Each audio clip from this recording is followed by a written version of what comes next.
ঢাকা ঢাকা ভার্সিটির ভিতরে আমি মনে করেন এই আন্দোলনে মনে করেন শরীর ছিলাম, এই আন্দোলনে শরীর ছিলাম, ঢাকা ভার্সিটির মানুষ আমাকে চিনে, সেই জন্য আমি নিজে বাছাই করে নিয়েছি ঢাকা 8 আসনের থেকে আমি মনোনয়ন।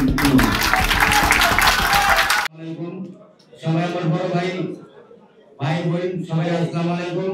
আমি তো বইয়া কথা বলতে পারবো, আমি দাঁড়াই সবাইকে সম্মান দিয়ে কথা বলবো। বিগত 52 বছর শ্রমজীবনের যারা দিন আনছে দিন খাইছে, তারা কিন্তু নির্বাচন হয়েছে, তারা কিন্তু কোনো সরকারের তো কোনো কিছু পায়নি, তারা সব থেকে কিন্তু বঞ্চিত হয়েছে। তাই আমরা এই যে ফেসিবাদ বিগত 17 বছর দেশ চালাইছে, এই তাদের বিরুদ্ধে যারাই কথা বলছে তাদেরকে গুণ করছে, তাদেরকে মনে করেন কি করছে, কেউ কথা বলতে পারেনি। এখন আমি একটা সংসদ নির্বাচনে দাঁড়াইছি, বিভিন্ন ফেসবুকে বিভিন্ন ধরনের কথা বলতে ভাই, আমরা ওই ধরনের কথা পরোয়া করি না, আমরা গুলিকে ভয় পাইনি,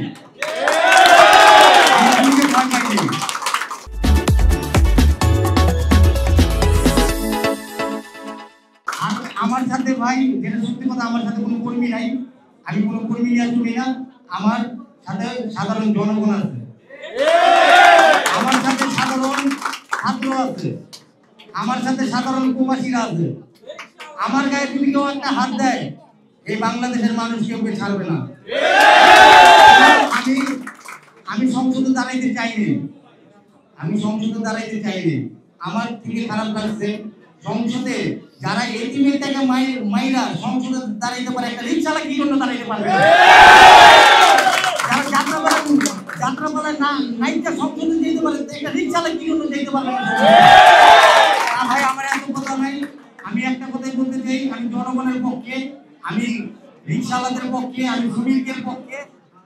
শ্রমিক যেই টাইমে বিপদে পড়বে ওই টাইমে সুজন ভোট পাইতে দাঁড়াবে।